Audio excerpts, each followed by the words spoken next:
lagi di YouTube channel saya, Andika Ambassador. Baik, di kesempatan berbahagia ini sebelumnya kita mari bersyukur pada Allah Subhanahu wa taala karena Allah masih memberi kita kesehatan, kesempatan, hidayah sehingga kita bisa bertatap muka walaupun secara digital media melalui YouTube channel ini. Mudah-mudahan tidak mengurangi semangat dan kedekatan kita untuk selalu belajar, terutama belajar agama yang merupakan salah satu kewajiban kita. Baiklah, sebelum kita mulai pembelajaran, yang jelas mungkin bertanya-tanya ya. Saya juga sebenarnya pengen ketemu sama Anda semua, anak-anak murid kesayangan SMK Tritek Medan. Namun karena kondisi di Indonesia, terutama di Medan, belum normal sejak 3 bulan lalu, yaitu pandemi COVID-19 ini. Mudah-mudahan kita berdoa kepada Allah segera mengangkat wabah ini dan kita bisa belajar secara normal seperti biasanya sehingga itu lebih enak, kemudian lebih nyaman, tapi tidak menutup kemungkinan walaupun secara online melalui YouTube channel ini tidak menutup kemungkinan kita untuk selalu senantiasa semangat belajar. Baiklah, hari ini saya mau menyampaikan beberapa hal yang mungkin anak-anak ser mungkin masih bingung. Sebenarnya saat itu membawa mata pelajaran apa? Yang jelasnya saya mau membawakan mata pelajaran agama Islam dan budi pekerti di semester 1 untuk kelas 10. Ya, mudah-mudahan ini menjadi awal pertemuan kita yang diridai Allah dan terus dicintai oleh semua orang sehingga kita terus bisa berkontribusi dengan positif.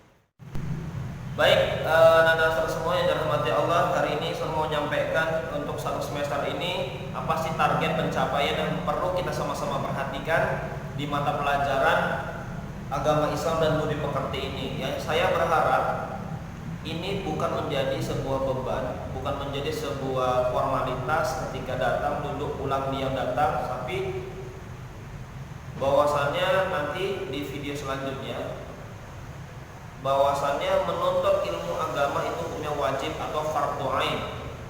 Ini perlu saya sampaikan kepada anak-anak saya semua ya, kelas 10 ya, boleh menguasai komputer, boleh menguasai bahasa Inggris, semua ilmu silahkan. Tapi yang paling wajib adalah fardhu ain atau ilmu agama itu hukumnya adalah fardhu ain, yaitu wajib setiap muslim. Kalau kita tidak menuntut ilmu itu, maka hukumnya berdosa, haram kalau kita tidak menuntut ilmu. Maka dari itu tidak banyak sebenarnya yang mau saya sampaikan pada kesempatan ini. Ada dua target pencapaian yang mudah-mudahan kalau Allah ridhoin antum semua bisa komitmen konsisten, insya Allah ini lebih baik daripada apapun.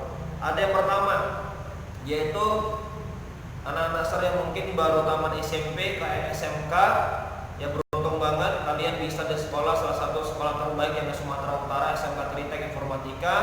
Yang ini bersyukur sekali karena tidak banyak teman-teman yang di luar sana seberuntung kalian semua yang bisa masuk di SMK Tritek yang hari ini mempunyai beberapa program keunggulan. Salah satunya bukan hanya kita cerdas dalam teknologi, namun cerdas di bidang akhlak dan budi pekerti. Artinya kita cerdas secara emosional dan akhlak. Yaitu yang pertama, harapan saya selama satu semester ini anak-anak semua wajib bisa mempunyai semangat mengaji. Nah, semangat mengaji dalam hal apa? Ketika masuk semester itu harus ada punya semangat. Karena saya juga masih belajar, bukan masuk untuk mengajari kalian semua. Saya juga punya banyak kekurangan, tapi saya masih terus belajar. Sampai detik ini saya juga masih mengaji dengan guru-guru saya, ustaz saya, muallim-muallim saya di luar sana. Mudah-mudahan dengan satu semester ini anak-anak saya semua itu bisa semangat mengaji. Jangan semangat main game, main PUBG, media sosial. Nah, ini fenomena yang harus kita sadarin anak-anak semua. Itu yang pertama, harus punya semangat mengaji. Karena semangat mengaji hukumnya wajib. Sehingga kalau kita belajar mengaji, apapun itu kondisinya, maka Allah akan mudahkan kalian semua. Kemudian yang kedua, yaitu bagaimana kalian tuh punya semangat ibadah 5 waktu nggak bolong-bolong. Ya, yaitu ibadah 5 waktu dan membaca Al-Quran. Kenapa? Anak saudara semua, coba kita bayangkan di kehidupan yang ada di sehari-hari kita. Ketika orang jauh dari Allah, sholatnya jarang, kemudian baca Qur'annya jarang, perhatikanlah, maka hidupnya tidak akan pernah tenang.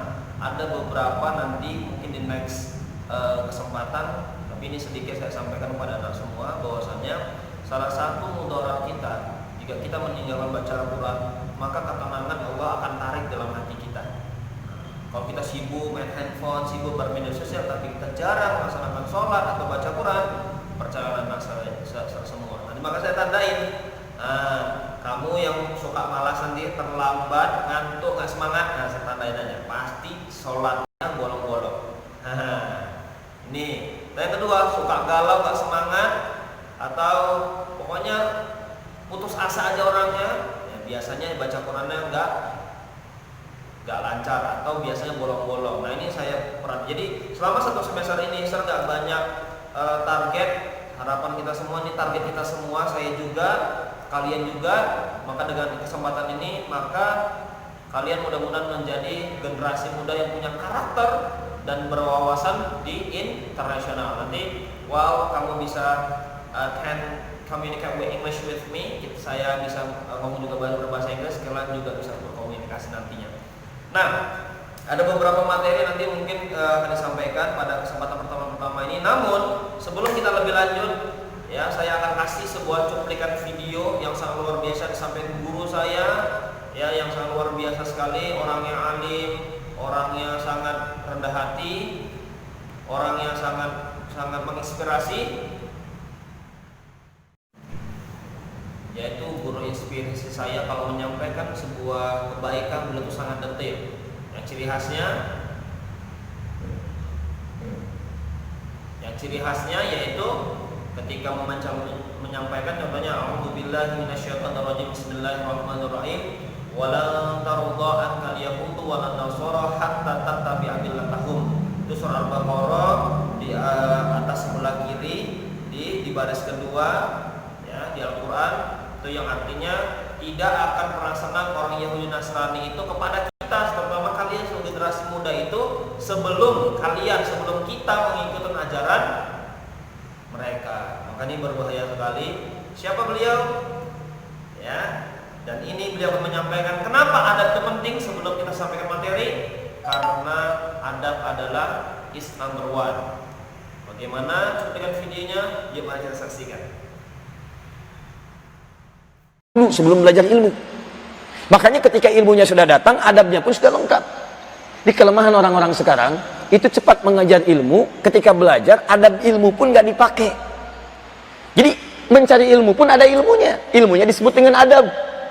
Jadi ketika antum mencari ilmu dengan adabnya, maka ketika ilmu dititipkan oleh Allah kepada diri antum, ada ilmunya, maka ilmu itu akan bersanding dengan adab. Bicaranya pakai adab, sikapnya ada adabnya. Bagaimana adab seorang guru kepada muridnya, adab seorang guru dengan lingkungannya, adab seorang guru yang mempraktekkan apa yang disampaikannya, ada. Nah ini ada kelemahan orang sekarang. Saya dapat berita kemarin, ya ada anak kampus juga di Madinah, Universitas Islam Madinah, yang menyampaikan sesuatu kepada kami. Tentunya ini enggak semua, ya teman-teman di Madinah. Karena kami juga kenal guru-guru di Madinah, teman-teman di Madinah. Ini mungkin 1-2 orang gitu kan, yang butuh untuk mendalami nasihat-nasihat dan butuh untuk memperbanyak nilai-nilai adab. Ya, jadi menyampaikan kalimat-kalimat yang saya dapatkan keterangannya. Saya termasuk orang yang cukup detil dalam mengamati sesuatu, membiasakan detil. Jadi kalau ada orang memberikan penilaian, saya kumpulkan semua penilaiannya. Bahkan dari waktunya, kapan dia menyampaikan, ada di mana dia menyampaikan, dia itu siapa, dari mana asalnya, seperti keadaan apa, belajar dari mana, apa yang dia turunkan. Saya kumpulkan itu semua sehingga jadi komprehensif ketika kita dapatkan. Ini saya dapat semua gambarannya, dari semua kalimatnya. Dari ingin menyampaikan, saya diusulkan ke GP Ansar supaya digelar Sunan Kalijodo. Masya Allah, ada kalimat macam-macam dan sebagainya. Dan ingin memberikan masukan-masukan dan minta diongkosin juga datang dan sebagainya. Ya, maka alhamdulillah, saya pikir ini baik. Ada anak mau memberikan masukan dan sebagainya. Ya kita coba berikan fasilitas. Ya, saya kemarin sempat sudah mau rumuskan, saya coba tuliskan, ya untuk apa yang ia mintakan. Kita kirimkan kemudian notanya supaya disampaikan nanti lewat jalur kedutaan, disampaikan langsung pada rektornya. Ya, ini ada anak yang mencela saya begini dan dia ingin menyampaikan ya masukan-masukan dan sebagainya. Maka kita sampaikan, semua buktinya ada. Dari screenshotnya, dari kalimatnya, dari macam-macamnya dan sebagainya. Kita tuliskan, kita ongkosin sekalian, kita berikan. Kalau bisa, sampaikan di hadapan semuanya, supaya mengerti, oh ini maksud anak ini. Dia bisa mencela di hadapan banyak orang. Sekarang bisa nggak dia mengklarifikasi di hadapan banyak orang? Nah itu yang dia maksudkan. Ini begini, begini, begini dan sebagainya. Disampaikan, bahkan kalau mungkin saya akan antarkan ya kepada dubesnya sekalian. Ini ada yang belajar di tempat Anda bimbing di sana, ya menyampaikan begini, begini, begini. Kita beri kesempatan, apa yang mau Anda sampaikan. Tapi poin yang terbesar adalah, saya ingin berikan nasihat kepada para penuntut ilmu. Kalau kita masih dalam posisi belajar, Anda jangan menilai yang mengajar. Apalagi mengeluarkan kalimat-kalimat yang tidak beradab. Itu tidak baik. Tidak baik. Fokus pada pelajaran, dapatkan ilmu dengan baik. Setelah mendapatkan pengetahuannya, maka dengan adab itulah kemudian Anda mengajar. Kalau Anda mengajar tanpa adab, maka bagaimana kualitas muridnya nanti? Makanya saya sering perhatikan, saya agak aneh nih ke Indonesia. Katanya belajar Quran Sunnah, tapi ketika antum praktekkan itu, antum melanggar ketentuan Quran dan Sunnah. Silakan baik-baik. Banyak orang berlari meninggalkan Islam, bukan karena ajarannya nggak bagus, tapi ada sebagian yang mengajarkannya tanpa akhlak. Itu poinnya. Apa faedahnya antum mendapatkan ilmu tanpa perangai yang baik dalam kehidupan? Gak ada. Nih ya, saya sering katakan pada antum, kalau antum datang ke satu tempat sini, diterima, sini diterima, sini tidak diterima, maka yang harus dievaluasi ada apa di tempat ini sehingga antum tidak diterima. Antum bisa lihat, petakan nilai dakwahnya. Tapi kalau antum datang ke sini ditolak, sini ditolak, sini ditolak, atau di sini masalahnya sama, sini masalahnya sama, sini masalahnya sama, maka yang salah bukan tempatnya, yang salah antumnya. Kenapa setiap antum ada di sini selalu ada masalah, dan masalahnya sama dengan tempat ini, masalah sama dengan tempat ini, maka antum yang harus evaluasi diri. Ada yang salah dalam perjalanan apa yang antum praktekkan dalam kehidupan.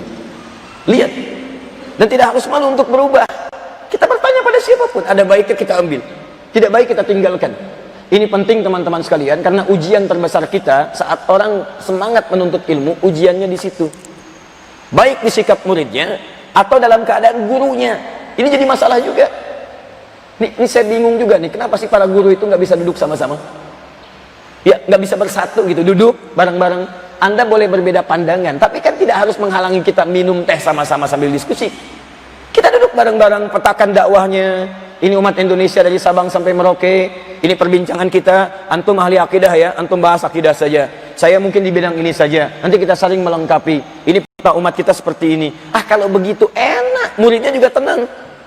Muridnya nyaman, nggak ada murid saling berkelahi, murid saling berselisih dan sebagainya. Ini yang saya agak bingung, ini celah ini celah itu, ini fitnah itu, ini tahdir itu. Mau sampai kapan begitu? Apa nggak capek antum begitu? Kalau menurut saya nggak ada kerjaan yang seperti itu. Gurunya berselisih, bagaimana kualitas muridnya? Muridnya yang bingung. Akhirnya coba lihat, ketika guru menyampaikan kalimat yang tidak benar, maka muridnya yang ribut di kalangan bawahnya. Kalau seperti itu, bagaimana mendapatkan rahmat dalam ajaran kita? Dulu orang jahiliyah belajar Quran Sunnah jadi baik, kasar jadi lembut, pencela jadi pecinta, pemukul jadi perangkul, yang sombong jadi tawadhu, yang pelit jadi pemberi. Ini saya bingung, kenapa orang sekarang katanya belajar Quran Sunnah, yang lembut jadi kasar, yang pecinta jadi pencela, yang perangkul jadi pemukul, saling berselisih, ribut satu dengan yang lainnya. Kan repot Pak, repot. Ini yang repot ini calon-calon dai baru belajar sudah ribut begitu, bagaimana ketika jadi dai? Gimana anak-anak sekalian, tadi adalah penjelasan guru dan mu'alim kita yang sangat luar biasa. Mudah-mudahan anak-anak semua bisa mengambil intisari kenapa sih pentingnya adab gitu. Yang jelasnya adab ini adalah kalau kita menanam sebuah pohon, ini akarnya. Jadi sebelum kita nuntut ilmu itu, sebelum kita menyiram pohon itu, sebelum kita tumbuh besar, sebelum ada buahnya, maka akarnya dulu kita harus punya, yaitu apa? Adab.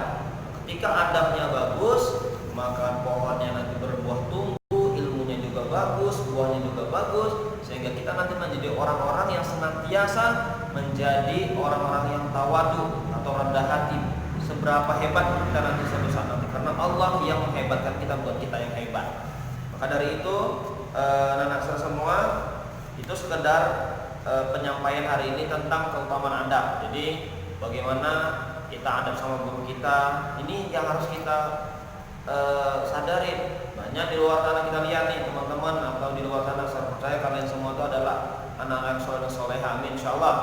Yaitu banyak ketika ketemu guru dulu ya, mohon maaf di Sumatera, bahkan di Jawa kita lihat, mohon maaf kalau ada mungkin mengatakan berlebihan, itu sampai mencium tangannya, sampai bahkan mohon maaf menunggu cuci tangan gurunya.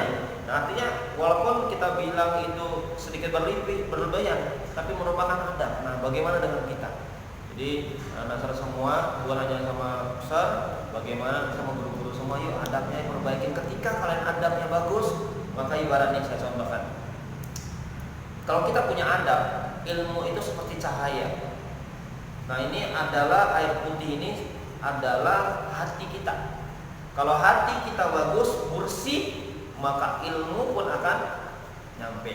Tapi ketika kita adabnya nggak ada, jarang sholat, mungkin pekat, kemudian baca Qurannya juga jarang, bahkan lawan orang tua, maka tadi cahaya tidak akan masuk. Maka dari itu, ya hati, bersihkan hati kita dengan istighfar, dengan adab-adab yang baik. Mudah-mudahan cahaya ilmu yang Allah berikan kepada kita menjadi ilmu yang barokah, ilmu yang membawa kita dunia dan akhirat. Yuk, di akhir penutup ini saya cuma mau bilang, berikan komen kalian di bawah. Nanti pertanyaan-pertanyaan yang mungkin masalah-masalah sehari-hari silahkan tanya di komen di bawah. Tentunya terima kasih sudah subscribe untuk channel ini. Mudah-mudahan channel ini membawa energi positif buat kita semua, bukan hanya hal-hal positif tentang dakwah agama, tapi tentang ilmu-ilmu yang lainnya. So well, see you next time, and saya akhiri. Sebelumnya saya ingin minta maaf kalau ada kata-kata yang salah. Terima kasih. Assalamualaikum warahmatullahi wabarakatuh.